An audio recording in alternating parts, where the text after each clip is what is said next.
بسم الله الرحمن الرحيم. السلام عليكم ورحمة الله وبركاته.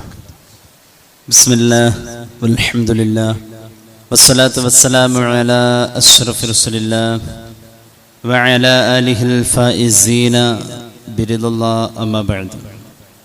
സ്നേഹാദരവുകൾ നിറഞ്ഞ സഹോദരങ്ങളെ, സത്യവിശ്വാസികളെ, അള്ളാഹു നമ്മുടെ ഈ സംഗമം സ്വീകരിക്കട്ടെ.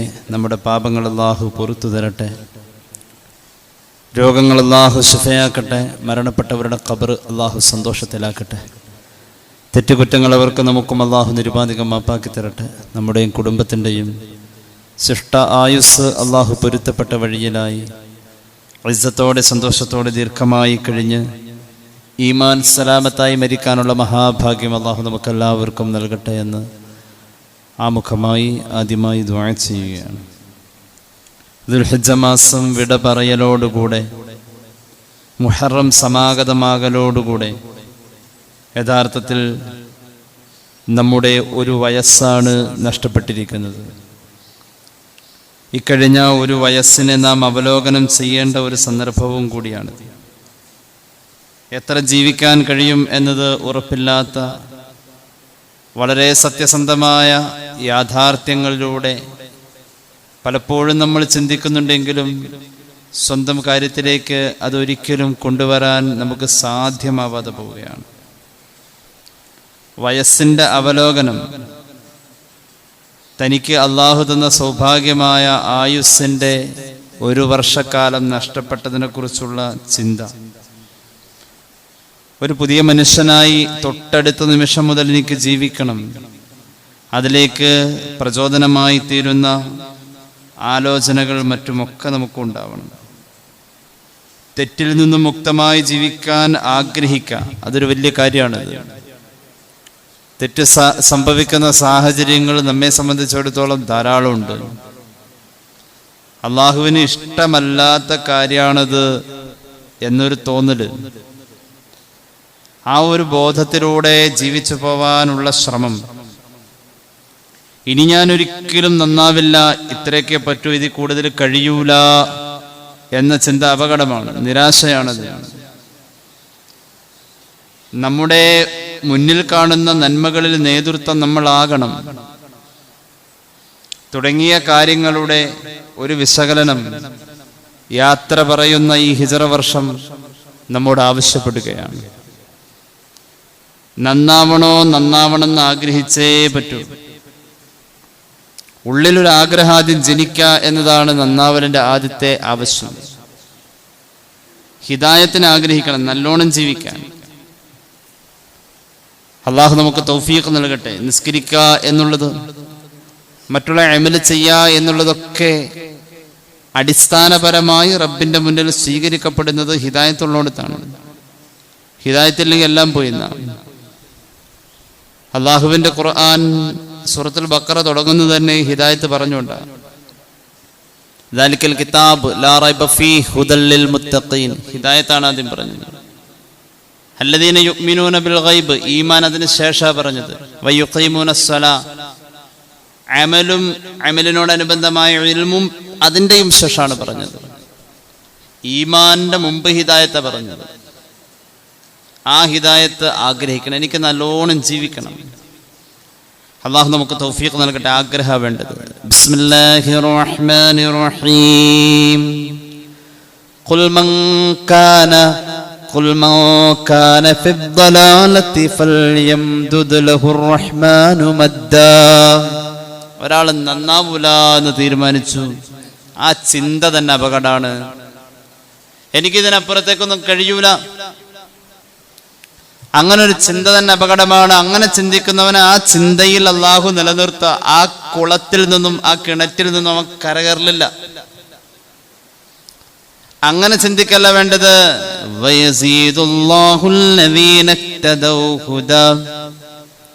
നന്നാവണമെന്ന് ആഗ്രഹിച്ച ആൾക്ക് ഒന്നുകൂടി മനസ്സിലേക്ക് അള്ളാഹു നന്മ ചെയ്യാനുള്ള താല്പര്യങ്ങൾ കൊടുക്കും. അൽഹംദുലില്ലാഹ്, ഇത്രയെങ്കിൽ ഇത്ര എനിക്ക് ചെയ്യാൻ പറ്റിയല്ലോ. അങ്ങനെ ചിന്തിക്കുമ്പോൾ പിന്നെയും അള്ളാഹു കൂടുതൽ ചെയ്യാനുള്ള ആവേശം കൊടുക്കും.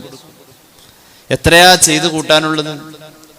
കുറഞ്ഞ സമയം ജീവിക്കുമ്പോൾ അള്ളാഹു നമുക്ക് ചെയ്യാൻ തന്ന അവസരത്തിന് ഇരട്ടി പ്രതിഫലം എന്ന പരിഗണന തന്നത് അള്ളാഹിന്റെ ഒരു കാരുണ്യല്ലേ. അള്ളാഹു നമുക്ക് തൗഫീഖ് നൽകി അനുഗ്രഹിക്കട്ടെ.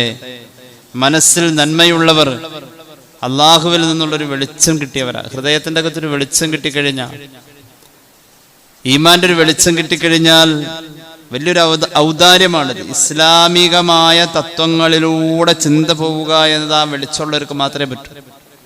ഇത് ദീനിന് നിരക്കാത്തതാ. ഞാനൊരു മുസ്ലിമായി ജീവിക്കുമ്പോൾ ഇതെനിക്ക് പറ്റാത്തതാണ്. നമുക്ക് പറ്റിയ പണിയല്ലത്. ഇങ്ങനൊരു ചിന്ത ദീനിയായ കാര്യങ്ങളിലൂടെ നമ്മൾ നമ്മുടെ ജീവിത പരിസരങ്ങളിൽ ചിന്തിക്കുമ്പോൾ നമ്മെ പലപ്പോഴും പലതിലും പിന്നോട്ട് വലിക്കുന്ന ആ ഒരു ചിന്ത, ഒരു വെളിച്ചം ഉള്ളിലുണ്ടെങ്കിൽ അതിനെ പറ്റും.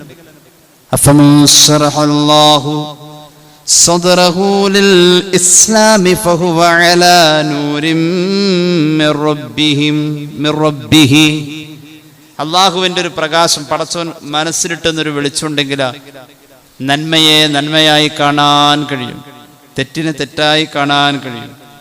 ഒരു യഥാർത്ഥ മൂമിൻ ആ വെളിച്ചം കൊണ്ട് ചുറ്റുവട്ടത്തുള്ള ആളുകളെ വെളിച്ചത്തിലേക്ക് കൊണ്ടുവരാണ്. ഒരാളെ കുറിച്ച് മോശം എന്ന് പറയപ്പെട്ടോടത്ത് നിനക്കൊന്നും നന്നായി കൂടെ എന്ന് വെറുതെ ഒരു മൂമിൻ ചോദിച്ചാൽ അവൻ നന്നാവാം. കാരണം ഈ വെളിച്ചം ഉള്ളിൽ നിന്നും പുറത്തേക്ക് വരുന്നത് ഈമാന്റെ ഒരു വെളിച്ചായിട്ടാ. ആ പറയുന്നതിനൊരു അഥറുണ്ടാവുന്ന മഹാന്മാരായ അള്ളാഹുവിന്റെ ഔലിയാക്കൾ അങ്ങനെയായിരുന്നു. നായന്നരുളാലേ ഇൽമ് പറയുമ്പോൾ നാവിന്നു നേരെ ഓളി വീറങ്ങുന്നോവർ. ഒരു വചനം ഉച്ചരിക്കുന്നോടത്ത് അതിന്റെ അത് ഉച്ചരിക്കുന്നോടത്ത് അത് ഉച്ചാരണത്തിന്റെ കൂടെ ഹൃദയത്തിലേക്ക് ഒരു വെളിച്ചം കൊടുക്കാൻ പറ്റുന്ന നാവിന്റെ ഒരു വല്ലാത്ത പവർ ഷെയ്ഖ് മുഹീദ്ദീൻ അബ്ദുൽ ഖാദിർ അൽ ജീലാനി ഖദ്ദസല്ലാഹു സിർറുൽ അസീസ്. നന്നായി കൂടെ എന്ന് ചോദിച്ചാൽ നന്നായി പോകും കേൾക്കുന്ന ആള്. എന്തുകൊണ്ട്? വഹൈസു കാന ദാഇയൻ ഇലല്ലാഹി മഅത്തുസാഫിഹി ബിൽ അമലി സ്വാലിഹി കാന ഖൗലുഹു മഖ്ബൂലൻ വയുഅത്ഥിറു ഫിൽ ഖുലൂബ്. മഹാന്മാരായ മുഫസ്സിറുകൾ, ഇമാം സാവിയൊക്കെ രേഖപ്പെടുത്തുന്നുണ്ട്, ഒരാളുടെ ജീവിതത്തിൽ റബ്ബ് അമൽ ചെയ്യാനും ആ അമൽ അല്ലാഹ് കബൂലാക്കാനുമുള്ള ഒരു തൗഫീഖ് കൊടുത്തിട്ടുണ്ടെങ്കിൽ ആ മനുഷ്യൻ അല്പം പറഞ്ഞാൽ മതി, അതുകൊണ്ട് ഫലം ഏറെ. അബൂ ഹസൻ അലി അൻ-നദ്വി സാഹിബിന്റെ റിജാലുൽ ഫിക്രി വദ്ദഅവതി ഫിൽ ഇസ്ലാം എന്ന് പറയുന്ന ഒരു ഗ്രന്ഥമുണ്ട്. ഷെയ്ഖ് മുഹീദ്ദീൻ അബ്ദുൽ ഖാദിർ ജീലാനി തങ്ങളെ കുറിച്ച് എമ്പാടും വിശദീകരിക്കുന്നുണ്ട്. അതിൽ മഹാനവറുകളുടെ മുന്നിൽ വന്ന് മുസ്ലിമാകുന്നത് ഇസ്ലാമിക ചിന്തയിലേക്ക് താല്പര്യത്തോടുകൂടെ അകലങ്ങളിൽ നിന്നും യാത്രയായി വന്നവരല്ല. തന്റെ മുന്നിൽ കണ്ട ഏറ്റവും വലിയ പോക്കരികളും ഗുണ്ടകളുമാണ്. അയ്യാരീൻ എന്നൊക്കെയാ പറയുന്നത്. ജനങ്ങളുടെ ഇടയിലെ ഏറ്റവും നിലവാരം കുറഞ്ഞ, വളരെ വൃത്തികെട്ട ജീവിതം കഴിച്ചുകൂട്ടുന്ന, ഗുണ്ടായുസവുമായി നടക്കുന്ന ആളുകൾ, അതുപോലെ തന്നെ ആയുധങ്ങൾ കയ്യിൽ വെച്ചുകൊണ്ട് പല രീതിയിൽ ജനങ്ങളെ ബുദ്ധിമുട്ടിച്ച് ജീവിക്കുന്ന ആളുകൾ, അവരൊക്കെയാണ് ഇസ്ലാമിലേക്ക് വന്നത്. അല്ലാഹ് എന്ന വാക്ക് ഷെയ്ഖ് അവർകൾ പറഞ്ഞാൽ അത് കേൾക്കുന്നവരിൽ അതിന്റെ ഫലം ഉണ്ടായിരുന്നു എന്ന് പറയുന്നത് അബൂ ഹസൻ അലി അൻ-നദ്വിയുടെ റിജാൽ എന്റെ കയ്യിലുണ്ട്, നമുക്ക് കാണാവുന്നതാണത്. അത്രത്തോളം റബ്ബ് ഒരു വെളിച്ചം കൊടുത്തിട്ടുണ്ടെങ്കിൽ അത് ചുറ്റുവട്ടത്ത് കാണും. ആ മനുഷ്യന്റെ പരിസരത്ത് ആ മനുഷ്യനെ കൊണ്ട് നന്നാവുന്ന എത്ര ആളുകളുണ്ടെന്നറിയും. അങ്ങനെ ഒരാൾ നമ്മളായി കൂടെ. നമ്മൾ മുഖേന നന്നാവുന്നത് നമ്മുടെ കുടുംബത്തിലുള്ളവർ, നമ്മൾ മുഖേന നന്നാവുന്നവർ നമ്മുടെ സമ്പർക്കങ്ങളിലുള്ളവർ, നമ്മുടെ സൗഹൃദ വലയങ്ങളിലുള്ളവർ. ആ ഒരാൾ നമ്മൾ ഓരോരുത്തരാവണം. വൽതകും മിൻകും ഉമ്മ, നിങ്ങളിൽ ഒരു സമൂഹം രൂപപ്പെടട്ടെ. യഅ്മുറൂന ബിൽ മഅറൂഫ്, നല്ലത് ചെയ്യാൻ നാവുകൊണ്ട് പറയാൻ ത്രാണിയുള്ളവരുണ്ടാവട്ടെ. അത് ചെയ്യല്ലേ എന്ന് പറഞ്ഞ് തടഞ്ഞു നിർത്താൻ തന്റെ ഇടമുള്ളവർ നിങ്ങളുടെ ഇടയിൽ ഉണ്ടാവട്ടെ എന്ന് ഖുർആൻ. ആ പറയപ്പെട്ട വൽതകും മിൻകും, മിൻ തബ്ഈലിന്റെ മഅനയാണ്. എല്ലാവർക്കും അത് പറ്റില്ല, വളരെ ചുരുക്കം ആളുകൾക്ക് ആ തൗഫീഖ് കിട്ടാം. അങ്ങനെ ഒരു തൗഫീഖിലേക്ക് എനിക്കെന്തേ ഇതുവരെ ആവാൻ പറ്റിയില്ല? അങ്ങനെ ഒരു തൗഫീഖിലേക്ക് എന്തേ ഇനി എനിക്ക് ആയിക്കൂടാ? യൗമ തറൽ മുഅ്മിനീന വൽ മുഅ്മിനാതി യസ്ആ നൂറുഹും ബൈന ഐദീഹിം വബിഐമാനിഹിം. മുഅ്മിനീങ്ങൾ മഹ്ശറെ പോയി നിന്നാലും ഈ വെളിച്ചം കൊടുക്കാൻ CH ഹൈദ്രോസ് മുസ്ലിയാർ നവറല്ലാഹു മർഖദ മഗ്രിബിന് പള്ളിയിൽ പോകുമ്പോൾ അങ്ങാടിയുടെ തൊട്ടടുത്ത പരിസരത്ത് ഒരു മദ്യപാനി എല്ലാ ദിവസവും മഗ്രിബിനോടടുത്ത സമയം അയാളുടെ വീട്ടുമുറ്റത്ത് നിന്ന് ഭാര്യയെ ചീത്ത പറയുന്നതും നാട്ടുകാരെ തെറി പറയുന്നതും, അയാളിങ്ങനെ ബോധമില്ലാതെ മദ്യപിച്ച് വളരെ വൃത്തികെട്ട വാക്കുകൾ പുലമ്പുന്നത് സ്ഥിരം ആളുകൾ കാണാറുണ്ട്. CH ഉസ്താദും കാണാറുണ്ട്. ഒരു ദിവസം അങ്ങോട്ട് ചെന്നിട്ട് അവന്റെ നെഞ്ചത്ത് കൈ വെച്ച് എന്നിട്ട് പറഞ്ഞു, ഒന്ന് നന്നാവു മോനെ, ഇനി കള്ളു കുടിക്കരുത് ട്ടോ. അതൊരു ഷോക്കേറ്റ പോലെ ആ മനുഷ്യൻ നന്നായത്. പിന്നീട് അയാൾ മദ്യപിച്ചിട്ടില്ല.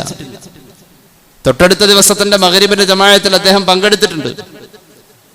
മലബാറിലെ പഴയകാലത്തെ ആലിമീങ്ങളുടെ ആജ്ഞാശക്തി അങ്ങനെയായിരുന്നു. നമുക്ക് ഓരോരുത്തർക്കും കഴിയണം ജീവിതത്തിൽ ആദ്യം വിരൽ ചൂണ്ടേണ്ടത് നമ്മളിലാണ്. ഇന്നല്ലദീന ഖാലൂ റബ്ബുനല്ലാഹു ثم استقاموا تتنزل عليهم الملائكة. മലക്കുകളുടെ സഹായമുണ്ട്. നമ്മൾ പറയുന്നോടത്ത് നിരാശപ്പെട്ടു പോവാതെ നമ്മെ താങ്ങി നിർത്താൻ മലക്കിന്റെ സഹായമുണ്ട്. നല്ലത് പറയുന്നോടത്ത് നാവിന് ശക്തി കൊടുക്കാൻ മലക്കിന്റെ സഹായമുണ്ട്. അല്ലാഹുമ്മ അയ്യിദ്ഹു ബിറൂഹിൽ ഖുദ്സ്. മഹാനായ സ്വഹാബിക്ക് വേണ്ടി പുണ്യ നബി സല്ലല്ലാഹു അലൈഹി വസല്ലം ദുആ ചെയ്യുന്നതാണ്. ഹബീബിനെ പ്രകീർത്തിക്കുന്ന നാവാണ് ഹസ്സാൻ ഇബ്നു സാബിത്ത് റളിയല്ലാഹു അൻഹു എന്ന മഹാനായ സ്വഹാബിയുടെ നാവ്. ജിബ്രീലിനെ കൊണ്ട് നീ ശക്തി കൊടുക്കണേ എന്ന് പ്രാർത്ഥിച്ചു സയ്യിദുനാ റസൂലുള്ളാഹി. സിഹാഹിന്റെ കിതാബിലൊക്കെ നമുക്ക് ആ ഹദീസ് കാണാം. ഇതെങ്ങനെയാ? ഒരു സങ്കുചിത മനോഭാവത്തിലൂടെ അവിടുന്ന് ഒട്ടും ആ സർക്കിൾ വിട്ട് പുറത്ത് കടന്നിട്ടില്ല. നമ്മള് ഇങ്ങോട്ട് ചെയ്താലേ അങ്ങോട്ടുള്ളൂ ആ ഒരു മനോഭാവം നമ്മളോട് അങ്ങനെയാ. പിന്നെന്തിനാ നമ്മൾ അങ്ങോട്ട്? ഒരു മനുഷ്യൻ എപ്പോഴാണ് നന്മ ചെയ്യുന്നവനാവാ? ഇമാം ഗസാലി മുകാശഫയിൽ പറയുന്നുണ്ട്, റൂഹുല്ലാഹി നബി ഈസ അലൈഹിസ്സലാത്തു വസ്സലാം നിരന്തരം പറഞ്ഞു നടന്നിരുന്നു, അല്ലെങ്കിൽ പ്രചരിപ്പിച്ചിരുന്നു, നിനക്ക് നന്മ ചെയ്യുന്ന ആൾക്ക് നീ തിരിച്ച് നന്മ ചെയ്യൽ അത് തത്തുല്യം നന്മയായിട്ടില്ല. നന്മയാവണോ? നിന്നെ തിരസ്കരിച്ച്, നിന്നെ നിഷേധിച്ച്, നിന്നെ എതിർത്തവനൊരു നന്മ ചെയ്യാൻ നിനക്ക് കഴിയുമ്പോഴേ, അതും സംതൃപ്തിയോടുകൂടെ കഴിയുമ്പോഴേ നീ ചെയ്തത് നന്മയാവൂ എന്ന് സയ്യിദുനാ ഈസ അലൈഹിസ്സലാം പറയാറുണ്ടായിരുന്നു എന്ന് ഇമാം ഗസാലി മുകാശഫയിൽ രേഖപ്പെടുത്തുന്നതായി കാണാം. ഹബീബിന്റെ ഒരു ഹദീസ് കേട്ടോളൂ. ഇമാം തുർമുദി അവിടുത്തെ ജാമിഉൽ ഉദ്ധരിക്കുന്നുണ്ട്. അൻ ഹുദൈഫ റളിയല്ലാഹു അൻഹു ഖാല റസൂലുള്ളാഹി സ്വല്ലല്ലാഹു അലൈഹി വസല്ലം ലാ തകൂനൂ ഇമ്മഅതൻ തഖൂലൂന ഇൻ അഹ്സനൻ നാസു അഹ്സന്നാ വഇൻ ളലമൂ ളലംനാ വലാകിൻ വത്തിനൂ അൻഫുസകും ഇൻ അഹ്സനൻ നാസു അൻ തുഹ്സിനൂ വഇൻ അസാഊ ഫലാ തദ്ലിമൂ. ഇമാം തുർമുദി ഉദ്ധരിക്കുന്നു. റസൂലുള്ളാഹി പറയാ സല്ലല്ലാഹു അലൈഹി വസല്ലം, അനുകരിക്കുന്നവരാവരുത് നിങ്ങൾ. അത് അവരുടെ സംസ്കാരം ഇങ്ങോട്ട് കാണിച്ചു, നമ്മുടെ സംസ്കാരം അങ്ങോട്ട്. ഇദ്ഫഅ ബില്ലതീ ഹിയ അഹ്സൻ ഫഇദല്ലദീ ബൈനക വബൈനഹു അദാവത്തുൻ കഅന്നഹു വലിയ്യുൻ ഹമീം. നമ്മുടെ സംസ്കാരം ദീനാണ്, നമ്മുടെ സംസ്കാരം നന്മയാണ്. തിന്മയെ ഒരിക്കലും തിന്മ കൊണ്ടല്ല പ്രതിരോധിക്കേണ്ടത്, നന്മ കൊണ്ട്. അള്ളാഹുവിന്റെ ഹബീബ് പഠിപ്പിച്ചു, നിങ്ങൾ ഒരിക്കലും അനുകരിക്കുന്നവർ ആവല്ലേ. എങ്ങനെയാ? തഖൂലൂൻ, നിങ്ങൾ പറയാറുണ്ടല്ലോ, ഇൻ അഹ്സനന്നാസ്, ആളുകൾ നമുക്ക് വല്ലതും ചെയ്തു തന്നാൽ അഹ്സന, നമുക്കും ചെയ്യാം. വൈൻ ലലമു, അവര് നമ്മളെ ഉപദ്രവിച്ച, എന്തപ്പ നമ്മൾ ഉപദ്രവിക്കണെന്ന കുഴപ്പം? ലലംന, അങ്ങനെ പാടില്ല എന്ന് പുണ്യ നബി സല്ലല്ലാഹു അലൈഹി വസല്ലം. അവൻ അത്ര എന്റെ വീട്ടിലെ കല്യാണത്തിന് സഹകരിച്ചിട്ടുള്ളൂ, പിന്നെന്തിനാന്ന്? അങ്ങനെ ചിന്തിക്കാൻ പാടില്ല. നിനക്ക് സഹായം ചെയ്യാൻ കഴിയുന്നിടത്ത് നിനക്ക് കിട്ടിയ സഹായത്തെ തുലനം ചെയ്യരുതെന്ന് പുണ്യ നബി. ഒരു വയസ്സങ്ങോട്ട് പോവാ, ഇനിയും നമ്മളൊരു മനുഷ്യനായില്ലെങ്കിൽ ഈ ഉപദേശം എവിടെ നിൽക്കുന്നു? അള്ളാഹുവിന്റെ ഹബീബ് പറഞ്ഞു, വലാകിൻ വത്തിനു അൻഫുസകും, മനസ്സിനെ പാകപ്പെടുത്തിയെടുക്കണേ. മനസ്സിനെ ചിലത് പഠിപ്പിക്കാനുണ്ട്. അതെന്താ പഠിപ്പിക്കേണ്ടത്? ആളുകൾ ഉപകാരം ചെയ്താലും ചെയ്തില്ലേലും ഞാൻ എന്തായാലും ചെയ്യും, ഞാൻ അതിന് പകരം ചെയ്തതല്ല, എനിക്ക് അല്ലാഹ് കൂലി തരും എന്ന് പ്രതീക്ഷിച്ചുകൊണ്ടാണ്. അബൂദർ റളിയല്ലാഹു അൻഹു ഹബീബിന്റെ കൂടെ എപ്പോഴും ഉണ്ടായിരുന്നു. സല്ലല്ലാഹു അലാ മുഹമ്മദ് സല്ലല്ലാഹു അലൈഹി വസല്ലം. എപ്പോഴും സഗൗരവം ഉണർത്തേണ്ട കാര്യങ്ങൾ കേൾക്കാൻ മുത്തുനബിയുടെ മുന്നിൽ ഭാഗ്യം കിട്ടിയ ആൾ അബൂദറാണ് റളിയല്ലാഹു അൻഹു. ഹബീബായ നബി കരീം സല്ലല്ലാഹു അലൈഹി വസല്ലം മഹാനായ സ്വഹാബി വര്യനോട് പറയാറ് വസിയ്യത്തിന്റെ പ്രാധാന്യത്തിലാണ്. വസിയ്യത്ത് എന്ന് പറഞ്ഞാൽ ആ വാക്ക് പോലും ബന്ധപ്പെട്ട് നിൽക്കുന്നത് മരണമൊഴി എന്ന് പറയേണ്ടി വരും. അത്രത്തോളം മരണത്തോട് ബന്ധപ്പെടുത്തി അതിന് പ്രാധാന്യമുണ്ട്. ജീവിച്ചിരിക്കുന്നവർ അത്രയും അത് നടപ്പാക്കാൻ ശ്രമിക്കും. അതിനാണ് വസിയ്യത്ത് പ്രാധാന്യം. പരിശുദ്ധ റസൂൽ സല്ലല്ലാഹു അലാ മുഹമ്മദ് സല്ലല്ലാഹു അലൈഹി വസല്ലം അബൂദർ എന്ന് പറയുന്ന മഹാനായ സ്വഹാബിയോട് റളിയല്ലാഹു അൻഹു നിരന്തരം പറഞ്ഞ കാര്യങ്ങൾ എല്ലാം വസിയ്യത്ത് പ്രാധാന്യത്തിലാണ്. മഹാനായ ഇമാം ഇബ്നു ഹിബ്ബാൻ അവിടുത്തെ സ്വഹീഹിൽ ഒരു ഹദീസ് ശകലം പറയുന്നുണ്ട്. അള്ളാഹുവിന്റെ ഹബീബ് സല്ലല്ലാഹു അലൈഹി വസല്ലം ധാരാളം കാര്യങ്ങൾ അങ്ങനെ വസിയ്യത്ത് ഏൽപ്പിച്ചതിൽ അതിൽ പ്രധാനപ്പെട്ട 3 കാര്യങ്ങളുണ്ട്. ഔസാനി ഖലീലി സല്ലല്ലാഹു അലൈഹി വസല്ലം ബിസലാത്ത്. ധാരാളം കാര്യങ്ങൾ പറഞ്ഞിട്ടുണ്ട്. അതിൽ പ്രധാനപ്പെട്ട 3 കാര്യമുണ്ട്. ഇസ്മഇ വാതിഇ വലൗ ലിഅബ്ദിൻ മുജദ്ദഇൽ അത്റാഫ്.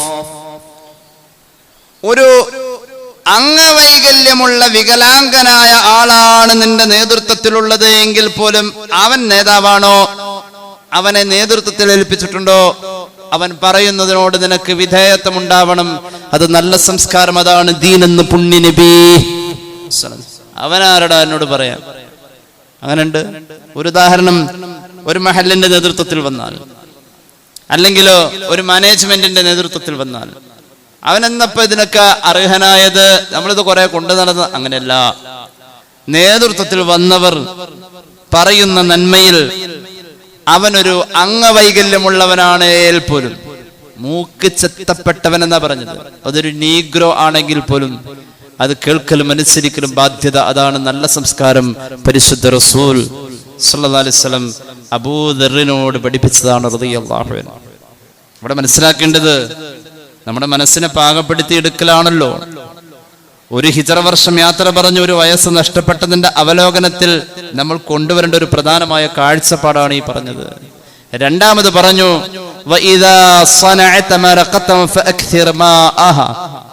നിന്റെ ചുറ്റുപാടുകളെ നീ പരിഗണിക്കണം. എത്രത്തോളം?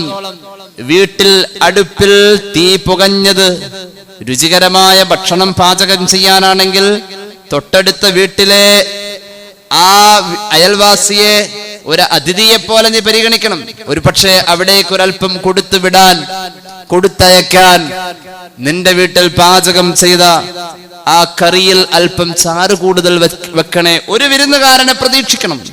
ഒരു ചൊല്ലുണ്ടല്ലോ, ഞാനും എൻ്റെ ഭാര്യയും പിന്നെ തട്ടാനും എന്ന്. തട്ടാൻ എന്തിനാ? തട്ടാൻ അവൾക്ക് ആഭരണം പണിയാൻ. അങ്ങനെ വളരെ ചുരുങ്ങിയ ഒരു രീതിയിലേക്ക് ജീവിതം പരിമിതപ്പെട്ടു പോകുന്ന ഒരവസ്ഥ. എല്ലാവർക്കും സ്വന്തം കാര്യം വിട്ടതിന്റെ അപ്പുറത്തേക്ക് ഒന്നുമില്ല. ഒരു സേവന മനോഭാവം അയൽവാസിയോട് പോലും. ഹബീബായ നബി തങ്ങൾ പറഞ്ഞു, എന്നിട്ട് ശ്രദ്ധിക്കണം, നിന്റെ വീട്ടിൽ രുചികരമായ ഭക്ഷണം പാചകം ചെയ്തപ്പോ ഈ ഭക്ഷണത്തിന്റെ രുചിക്ക് ആഗ്രഹിക്കുന്ന കൊച്ചുമക്കളുള്ള അയൽവക്കങ്ങളുണ്ടോ എന്ന് നീ നോക്കണം. എന്നിട്ടോ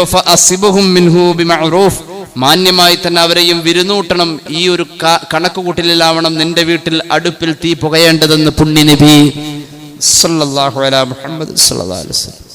2 വസിയത്തായി. എല്ലാ നന്മകളും അതിന്റെ പൂർണ്ണമായ അർഹതയിൽ അല്ലാഹു കബൂലാക്കണോ. വസ്വല്ലി സ്വലാത ലിവഖ്തിഹാ, നിസ്കാരത്തെ അതിന്റെ ആദ്യ സന്ദർഭങ്ങളിൽ നിർവഹിക്കാൻ ശ്രമിക്കണം എന്ന് പരിശുദ്ധ റസൂൽ, നിർവഹിക്കണമെന്ന് പുണ്യനബി സല്ലല്ലാഹു അലൈഹി വസല്ലം. അങ്ങനെയാണ് കഴിഞ്ഞ കാലങ്ങളിൽ അശ്രദ്ധയിൽ ജീവിച്ച നമുക്ക് ഒരുപാട് ആലോചിക്കാനുണ്ട്. ചെറിയ കാര്യങ്ങളിൽ അല്ലാഹ് കൂലി തരുമെന്ന് അങ്ങോട്ട് ചിന്തിച്ചാൽ പിന്നെ അതിനപ്പുറത്തേക്ക് വേറെ ഒരു അംഗീകാരവും വേണ്ട. ഇതെനിക്ക് അല്ലാഹ് തരൂലോ, ഞാൻ അതിനു വേണ്ടി കൊടുത്തതാണ്, അല്ലാതെ മറ്റുള്ള കയ്യടിക്ക് വേണ്ടിയിട്ടല്ല. കേട്ടോളൂ, ഒരാൾ പരാജയപ്പെടുമെങ്കിൽ 3 ലക്ഷണങ്ങൾ കാണാം. മഹാനായ ഇമാം ബൈഹഖി അവിടുത്തെ ശുഅബിൽ പറയുന്നുണ്ട്, മഹാനായ അബൂൽ ഉസ്മാൻ തങ്ങൾ അദ്ദേഹം മുഹമ്മദ് ബിൻ ഫദ്ൽ റളിയല്ലാഹു അൻഹുവിലേക്ക് കത്തെഴുതി, മാ അലാമത്തു ശഖാവ, ഒരാൾ പരാജയപ്പെടോ തിരിച്ചറിയാൻ വല്ല അടയാളമുണ്ടോ? ഒരു സൂക്ഷ്മ പരിശോധന, ഒരു സ്വയം വിചാരണയ്ക്ക് വേണ്ടി മഹാനായ മുഹമ്മദ് ബിൻ ഫദ്ൽ റളിയല്ലാഹു അൻഹു അബൂൽ ഉസ്മാൻ എന്നവരിലേക്ക് തിരിച്ച് മറുപടി എഴുതി, സലാസത്തു അശ്യ, ഈ പറയാൻ പോകുന്ന 3 അടയാളം ഉണ്ടോ അവൻ പരാജയപ്പെട്ടിരിക്കും. അല്ലാഹു കാത്ത് രക്ഷിക്കട്ടെ. ഒന്നാമത്തേത്, അൻ യുർസഖൽ ഇൻസാനുൽ ഇൽം വയുഹറമ അൽ അമൽ. ഇൽമുണ്ട്, പക്ഷേ അമൽ ചെയ്യാൻ പറ്റുന്നില്ല. അല്ലാഹുവേ പടച്ചവൻ കാക്കട്ടെ. ഇൽമുണ്ട്, പക്ഷെ അമലിലേക്ക് പറ്റുന്നില്ല. അതിന് വലിയ കിതാബൊക്കെ ഓതി ഒരുപാട് അറിവ് വേണമെന്നില്ല. നമുക്ക് ഒരു കാര്യം ചെയ്യാനുള്ള അതിന്റെ തന്മയത്വത്തിലേക്ക് ആവശ്യമായ ഇൽമ്. ആർക്കറിയില്ലാത്തത് വാങ്കുളിച്ച നിസ്കരിക്കണം, ആർക്കറിയില്ലാത്തത് സദഖ ചെയ്ത കൂലിയുണ്ടെന്ന്, ആർക്കാണ് അറിയാത്തത് ഇസ്ലാമിക ശറഇൽ പലതും പാടില്ല എന്നത്? ആ പാടില്ലാത്തതിനെ എന്നിട്ടും നമ്മൾ ചെയ്തു കൂട്ടുന്നു. ആർക്കും ഇതിനെക്കുറിച്ച് പ്രാഥമികമായ ബോധമില്ലാത്തത്? അറിവുണ്ട്, പക്ഷേ അത് പ്രായോഗിക തലത്തിൽ കൊണ്ടുവരാൻ ഒരാൾക്ക് കഴിയുന്നില്ല എങ്കിൽ അവിടെ പേടിക്കണം, പരാജയപ്പെടുമെന്നതിന്റെ ഒന്നാമത്തെ അടയാളമാണ്. രണ്ടാമത്തേത്, ഇൽമുണ്ട്, അമലുണ്ട്, പക്ഷേ ഇഖ്ലാസില്ല. ഇഖ്ലാസില്ല, ഇതിന്റെ പ്രതിഫലം അല്ലാഹ് തരും. അല്ല, അങ്ങനെയല്ല, എവിടെയും ഇഖ്ലാസ് നഷ്ടപ്പെടുന്ന അവസ്ഥ.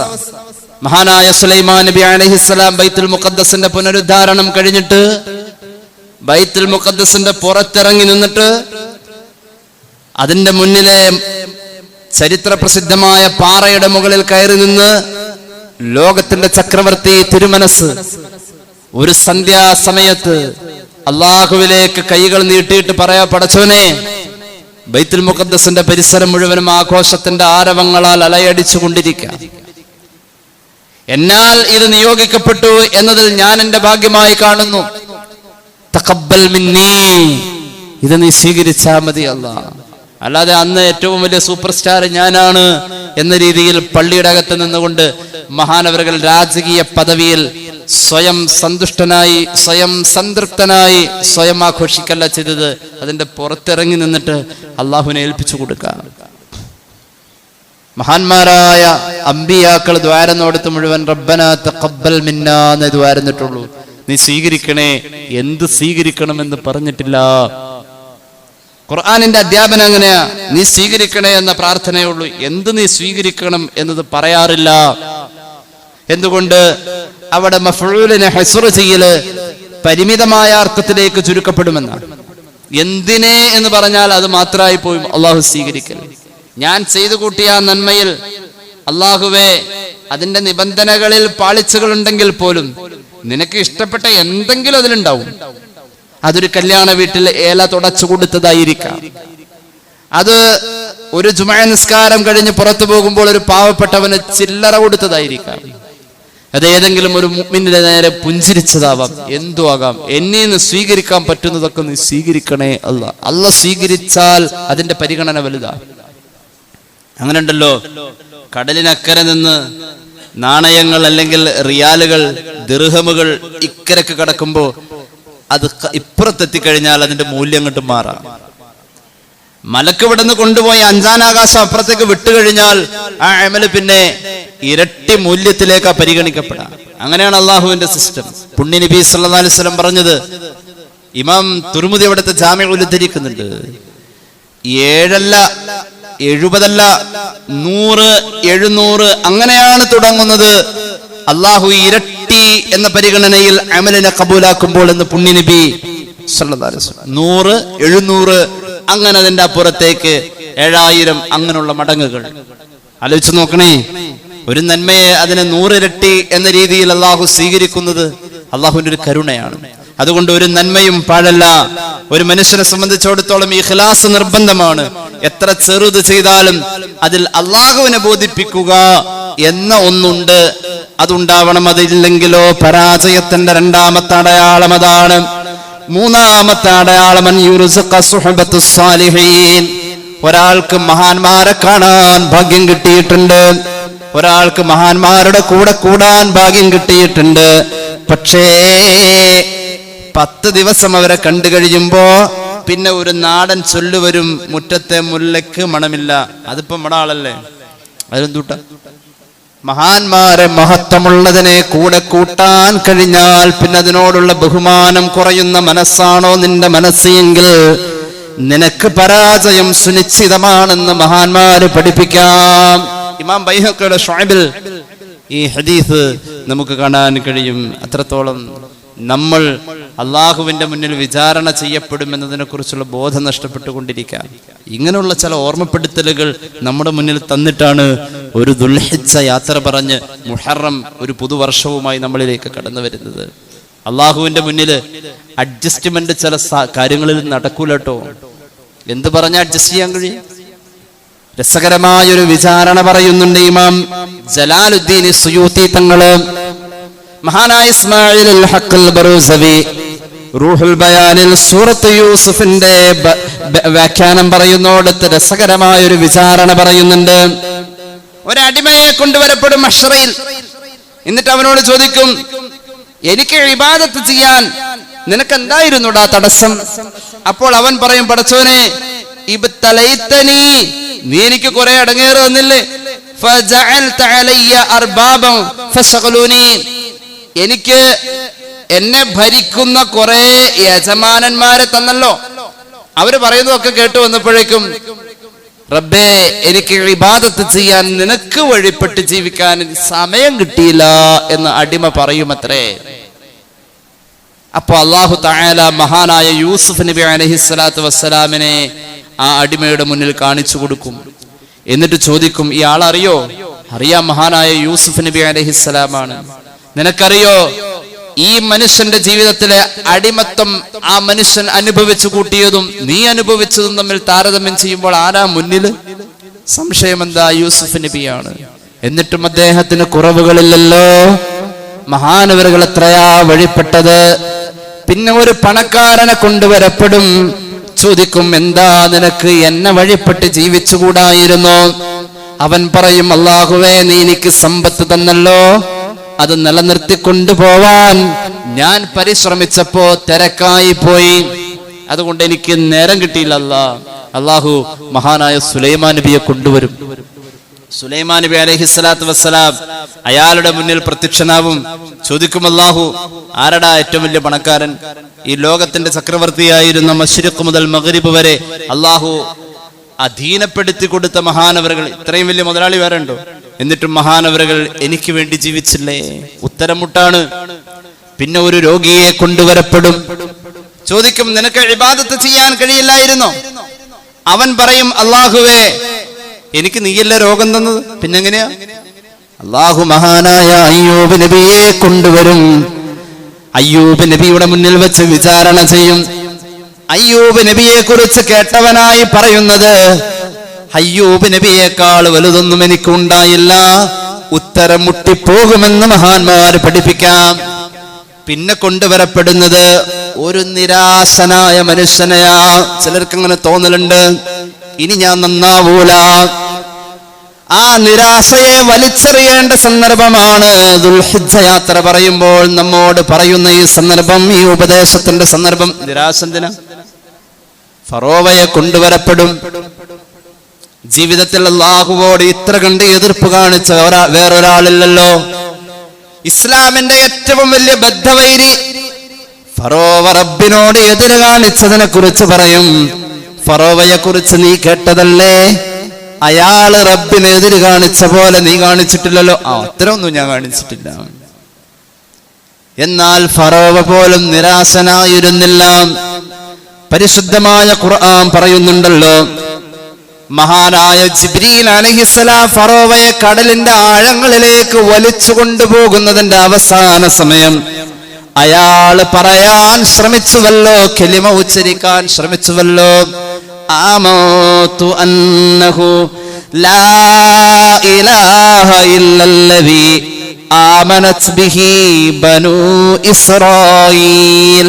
ഇസ്രായേലികൾ വിശ്വസിക്കുന്ന അല്ലാഹുവിനെ വിശ്വസിക്കാൻ ഞാൻ തയ്യാറായി കഴിഞ്ഞു എന്ന് പറഞ്ഞപ്പോഴേക്കും ഇനി അവൻ ബാക്കി കലിമ ഉച്ചരിക്കാൻ പാടില്ല, ആ തൗഫീഖ് ഇല്ലാത്തവനാ, വലിച്ചു താഴേക്ക് കൊണ്ടുപോയതാ. എന്നിട്ട് ജിബ്രീൽ അലൈഹിസ്സലാം കടലിന്റെ അടിയിലെ ഏറ്റവും പശയുള്ള ചെളി അവന്റെ വായിൽ നിറച്ചു എന്ന് പുണ്യ നബി സല്ലല്ലാഹു അലൈഹി വസല്ലം. മോറിസ് ബുഖാരി മറ്റും അയാളുടെ ഗ്രന്ഥങ്ങളിൽ രേഖപ്പെടുത്തുന്നുണ്ട്, ഫറോവയുടെ ജഡം പിന്നീട് കിട്ടുന്ന നേരത്ത് ഈ ചെളി അയാളുടെ വയറ്റിൽ വലിയ ഒരു ചെളിക്കട്ടയായി, വലിയ കട്ടിപിടിച്ച ഒരു വസ്തുവായി കാണപ്പെട്ടിരുന്നുവത്രേ. അതുകൊണ്ട് നിരാശ വെടിഞ്ഞ് ജീവിതത്തിൽ ഇനി ഈ നിമിഷം മുതൽ എനിക്ക് നന്നാവാൻ കഴിഞ്ഞാൽ, ഒരു നിമിഷം അള്ളാഹു കബൂലാക്കിയാൽ അത് മതി. ദുൽഹിജ്ജ മാസം നമ്മുടെ മുന്നിൽ യാത്ര പറഞ്ഞ് ആയുസ്സിന്റെ ഒരു വയസ്സ്, ഒരു വർഷം നമുക്ക് നഷ്ടപ്പെട്ടു പോകുന്നിടത്ത് നാളേക്ക് വേണ്ടി എന്ത് സമ്പാദിച്ചു എന്ന ഖുർആനിന്റെ ഒരു ചോദ്യമുണ്ട്. വൽ തൻദുർ നഫ്സും മാ ഖദ്ദമത് ലിഗദ്. നാളേക്ക് വേണ്ടി എന്ത് സമ്പാദിച്ചു എന്ന ഒരു ചോദ്യം ഖുർആൻ നമ്മുടെ മുന്നിൽ ഉണർത്തിയ ചോദ്യം ജീവിതത്തിന്റെ പ്രേരണയും പ്രചോദനവും ആവേശവുമായി മാറാൻ അള്ളാഹു നമുക്ക് തൗഫീഖ് നൽകട്ടെ. സല്ലല്ലാഹു അലാ മുഹമ്മദ് സല്ലല്ലാഹു അലൈഹി വസല്ലം. സല്ലല്ലാഹു അലാ മുഹമ്മദ് സല്ലല്ലാഹു അലൈഹി വസല്ലം. അല്ലാഹുമ്മ സല്ലി അലാ മുഹമ്മദ് യാ റബ്ബി സല്ലി അലൈഹി വസല്ലം. അൽഹംദുലില്ലാഹി റബ്ബിൽ ആലമീൻ. അല്ലാഹുമ്മ സല്ലി അലാ സയ്യിദിനാ മുഹമ്മദിൻ വഅലാ ആലി സയ്യിദിനാ വമൗലാനാ മുഹമ്മദ്. അല്ലാഹുവേ നീ സ്വീകരിക്ക തമ്പുരാനെ, പാപങ്ങൾ പൊറുക്കണേ അല്ലാ, രോഗങ്ങൾ ശിഫയാക്കുക അല്ലാ. അല്ലാഹുവേ ഒരുപാട് പേര് ദുആ വസിയത്തിൽ ഏൽപ്പിച്ചിട്ടുണ്ട്, അവരുടെ ആവശ്യങ്ങൾ നിറവേറ്റണേ അല്ലാ. മരണപ്പെട്ട പിതാവിനും സഹോദരിക്കും വേണ്ടിയിട്ട് ദുആ ചെയ്യാൻ 1000 രൂപ ഒരു സഹോദരൻ, അല്ലാഹുവേ അവരുടെ ഹദറത്തിൽ അതിന്റെ സവാബ് എത്തിക്കണേ അല്ലാ. പരിപൂർണമായ മഗ്ഫിറത്ത് കൊണ്ട് സന്തോഷിപ്പിക്കണേ അല്ലാ. പലപ്പോഴായി ഞങ്ങളിൽ നിന്ന് മരിച്ചുപോയവർ, ഈ പള്ളിയോട് ചുറ്റും അന്ത്യവിശ്രമം കൊള്ളുന്നവർ എല്ലാവരുടെയും ഖബർ നീ സന്തോഷത്തിലാക്കണേ അല്ലാ. ജോലി സംബന്ധമായ തടസ്സങ്ങൾ മാറാൻ ഒരു സഹോദരൻ ദുആ ചെയ്യാൻ പറഞ്ഞ് 2000 രൂപ സംഭാവന തന്നിരിക്കുന്നു. അല്ലാഹുവേ എന്ത് തടസ്സമാണെങ്കിലും ആ സദഖയുടെ ബറക്കത്ത് കൊണ്ട് നീ ദൂരീകരിക്കണേ അല്ലാ.